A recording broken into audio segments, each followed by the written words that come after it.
ทธิพลพายุทำไทยฝนเพิ่มจับตาพายุลูกใหม่สวัสดีค่ะวันเสาร์ที่ 22 ตุลาคม 2565 มาติดตามรายงานสภาพอากาศจากกรมอุตุนิยมวิทยาและเว็บไซต์ต่างประเทศกับหอกระจายข่าวชาวบ้านค่ะในช่วงก่อนหน้านี้มวลอากาศเย็นจากประเทศจีนเข้ามาส่งอิทธิพลทำให้บริเวณประเทศไทยตอนบนมีฝนลดน้อยลงและมีอากาศเย็นในตอนเช้าส่วนในบริเวณภาคใต้ก็มีฝนตกชุกหนาแน่นและมีฝนตกหนักถึงหนักมากแบบต่อเนื่องแต่ในช่วงนี้มีหลายอิทธิพลเข้ามาส่งผลทำให้บริเวณประเทศไทยตอนบนมีสภาพอากาศที่เปลี่ยนแปลงและแปรปรวนส่วนในบริเวณภาคใต้ก็ยังคงมีฝนตกหนักถึงหนักมากอย่างต่อเนื่องในหลายพื้นที่ซึ่งลักษณะอากาศที่เปลี่ยนแปลงไปนี้เกิดขึ้นเนื่องจากเหตุปัจจัยใด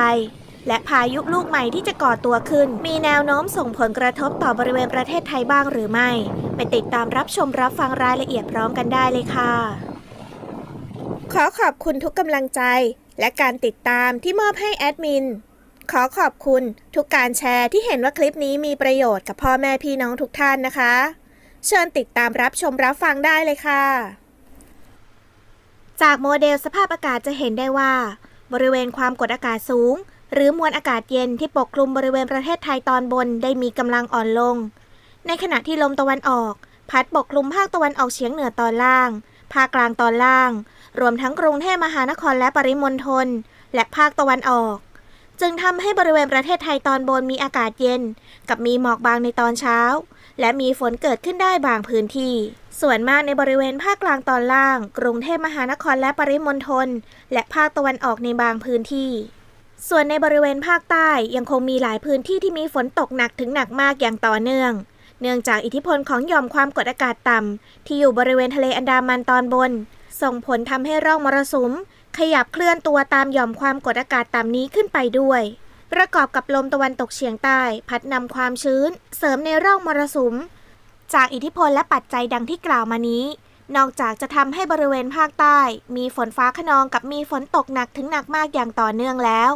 จึงส่งผลทำให้บริเวณภาคกลางกรุงเทพมหานครและปริมณฑลและภาคตะวันออกจะมีฝนฟ้าคะนองเกิดขึ้นบางแห่งส่วนในบริเวณภาคเหนือจะมีเมฆครึ้มเข้าปกคลุมจากการถอยร่นของมวลอากาศเย็นทำให้ความชื้นที่สะสมอยู่ในบริเวณประเทศไทยจะยกตัวขึ้นกลายเป็นกลุ่มเมฆฝนแต่เนื่องจากโดนความหนาวเย็นเข้าปกคลุมหลายวันจึงทำให้มีฝนตกเพียงเล็กน้อยในบางพื้นที่เท่านั้นสำหรับภาคตะวันออกเฉียงเหนือในวันนี้จะได้รับอิทธิพลจากการสลายตัวของพายุเนซาดที่กลุ่มฝนได้เคลื่อนตัวเข้ามาทางด้านทิศตะวันออกของภาคตะวันออกเฉียงเหนือ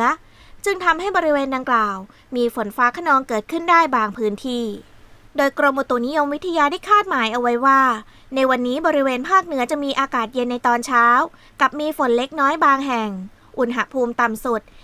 20-23 องศาเซลเซียสอุณหภูมิสูงสุด 31-33 องศาเซลเซียสภาคตะวันออกเฉียงเหนืออากาศเย็นกับมีหมอกบางในตอนเช้าโดยมีฝนเล็กน้อยบางแห่งส่วนใหญ่ทางด้านตะวันออกของภาคอุณหภูมิต่ำสุด 20-22 องศาเซลเซียสอุณหภูมิสูงสุด 30-31 องศาเซลเซียสภาคกลางมีหมอกบางในตอนเช้าและอุณหภูมิจะสูงขึ้นเล็กน้อยโดยมีฝน30%ของพื้นที่ส่วนมากบริเวณจังหวัดพระนครศรีอยุธยากาญจนบุรีราชบุรีนครปฐมสมุทรสาครและสมุทรสงครามอุณหภูมิต่ำสุด 23-25 องศาเซลเซียสอุณหภูมิสูงสุด 30-32 องศาเซลเซียสภาคตะวันออกมีหมอกบางในตอนเช้าโดยมีฝน40%ของพื้นที่ส่วนมากบริเวณจังหวัดฉะเชิงเทราชลบุรีระยองจันทบุรีและตราดอุณหภูมิต่ำสุด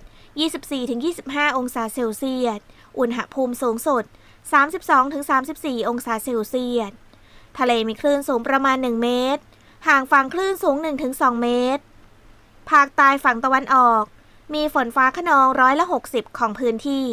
กับมีฝนตกหนักบางแห่งบริเวณจังหวัดประจวบคีรีขันธ์ชุมพรและสุราษฎร์ธานีอุณหภูมิต่ำสุด 24-25 องศาเซลเซียสอุณหภูมิสูงสุด 29-34 องศาเซลเซียสทะเลมีคลื่นสูง 1-2 เมตรบริเวณที่มีฝนฟ้าคะนองคลื่นสูงมากกว่า2 เมตร ภาคใต้ฝั่งตะวันตกมีฝนฟ้าคะนอง70%ของพื้นที่กับมีฝนตกหนักถึงหนักมากบางแห่งบริเวณจังหวัดระนองพังงาภูเก็ตและกระบี่อุณหภูมิต่ำสุด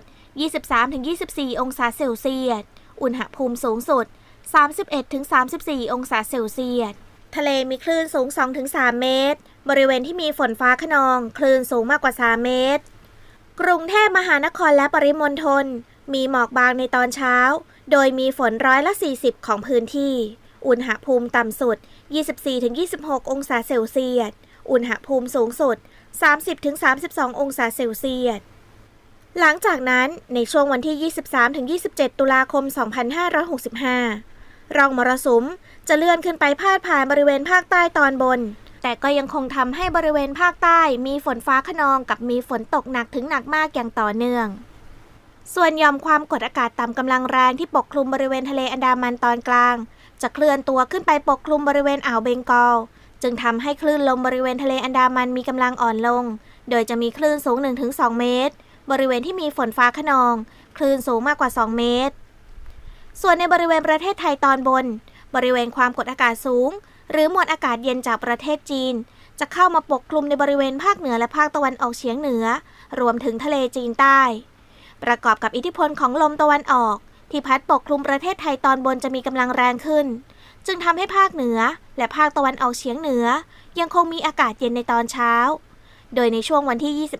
25-27 ตุลาคม 2565 บริเวณประเทศไทยตอนบนจะมีฝนฟ้าคะนองเกิดขึ้นได้บางพื้นที่ซึ่งจากนี้เราจะพาทุกท่านไปติดตามหย่อมความกดอากาศต่ำที่อยู่บริเวณตอนบนของประเทศฟิลิปปินส์ซึ่งตามที่ Joint ไต้ฝุ่น Warning Center ของฐานทัพเรือสหรัฐได้มีการคาดหมายว่าอาจมีโอกาสทวีกำลังแรงขึ้นเป็นพายุโซนร้อนแต่เนื่องจากมวลอากาศเย็นที่แผ่เข้ามาปกคลุมถึงบริเวณทะเลจีนใต้ตอนบนซึ่งหากพายุที่เกิดขึ้นในบริเวณตอนบนก็มีโอกาสที่จะสลายตัวได้ง่ายเนื่องจากมวลอากาศเย็นยังคงปกคลุมถึงบริเวณทะเลจีนใต้ตอนบนทำให้อุณหภูมิของน้ำทะเลมีความเย็นมากกว่าความร้อนซึ่งความร้อนชื้นนี้เป็นอาหารอันโอชะของพายุส่วนมวลอากาศเย็นจะเป็นตัวการที่เข้ามาตัดแข้งตัดขาทำให้พายุอ่อนกำลังลงโดยเร็วนั่นเองคาดว่าจะมีแนวโน้มเป็นไปในทิศทางเดียวกันกับพายุเนซาซึ่งหย่อมความกดอากาศต่ำลูกนี้อาจจะสลายตัวก่อนที่จะขึ้นฝั่งก็เป็นไปได้แต่ไม่จบเพียงแค่นั้นค่ะยังมีสัญญาณของหย่อมความกดอากาศต่ำอีก1ลูกที่อยู่บริเวณประเทศฟิลิปปินส์ตอนล่างในช่วงวันที่ 26-27 ตุลาคมซึ่งก็เป็นที่น่าจับตามองเนื่องจากหย่อมความกดอากาศต่ำดังกล่าวเกิดขึ้นในบริเวณเขตแนวร่องมรสุมโดยในบริเวณดังกล่าวมวลอากาศเย็นแผ่ความชื้นเข้ามาได้น้อยมากจึงทำให้การเคลื่อนตัวของหย่อมความกดอากาศต่ำลูกนี้มีโอกาสเคลื่อนตัวลงสู่ทะเลจีนใต้ในช่วงวันที่ 29 ตุลาคมซึ่งเมื่อมองจากโมเดลสภาพอากาศแล้วจะเห็นได้ว่าหย่อมความกดอากาศต่ำลูกนี้มีโอกาสทวีกำลังแรงขึ้นเป็นพายุได้อีกทั้งมีขนาดที่ค่อนข้างใหญ่จากโมเดลมีทิศทางการเคลื่อนตัวสู่บริเวณประเทศเวียดนามในช่วงวันที่ 30 ตุลาคมซึ่งบริเวณประเทศไทยของเรานั้นจะได้รับผลกระทบเพียงเล็กน้อยในช่วงเวลาดังกล่าวตามที่โมเดลได้แสดงเอาไว้แต่อย่างที่แอดมินได้เคยแจ้งเอาไว้แล้วว่าระยะเวลาจากโมเดลที่ค่อนข้างยาวไกลอาจมีการเปลี่ยนแปลงไม่ว่าจะเป็นแนวโน้มของสภาพอากาศรวมถึงแนวโน้มของพายุหรือหย่อมความกดอากาศต่ำและทิศทางการเคลื่อนตัวของพายุหรือหย่อมความกดอากาศต่ำนั้นจึงขอแนะนำให้พ่อแม่พี่น้องทุกท่านดูไว้เพื่อเป็นแนวทางในการเตรียมตัวรับมือซึ่งไม่ว่าสถานการณ์แนวโน้มสภาพอากาศจะเปลี่ยนไปในทิศทางใดแอดมินจะคอยติดตามนำรายละเอียดมาอัปเดตแจ้งเตือนให้กับพ่อแม่พี่น้องทุกท่านได้รับทราบในทุกๆวันค่ะซึ่งในช่วงนี้บริเวณประเทศไทยตอนบนมีสภาพอากาศค่อนข้างแปรปรวนจึงขอให้พ่อแม่พี่น้องทุกท่านดูแลสุขภาพเอาไว้ด้วย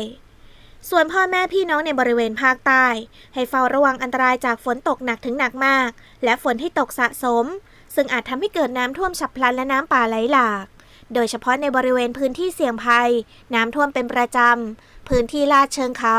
ใกล้ทางน้ำไหลผ่านพื้นที่ลุ่มพื้นที่ท้ายเขื่อนและพื้นที่ริมแม่น้ำลำคลองต่างๆสำหรับพ่อแม่พี่น้องชาวเรือควรเดินเรือด้วยความระมัดระวังและหลีกเลี่ยงการเดินเรือในบริเวณที่มีฝนฟ้าคะนองเรือเล็กบริเวณทะเลอันดามันตอนบน ควรงดออกจากฝั่งต่อไปอีก1 วันสุดท้ายนี้ต้องขอขอบคุณทุกท่านที่ร่วมรับชมคลิปของเราขอขอบคุณทุกท่านที่ร่วมคอมเมนต์รายงานสภาพอากาศร่วมกันกดไลค์กดแชร์เพื่อเป็นการกระจายข่าวสารให้เกิดประโยชน์กับพ่อแม่พี่น้องท่านอื่นๆนะคะขอให้ทุกท่านมีความสุขภาพแข็งแรงเฮงๆรวยๆด้วยความรักและห่วงใยจากหอกระจายข่าวชาวบ้านค่ะสวัสดีค่ะ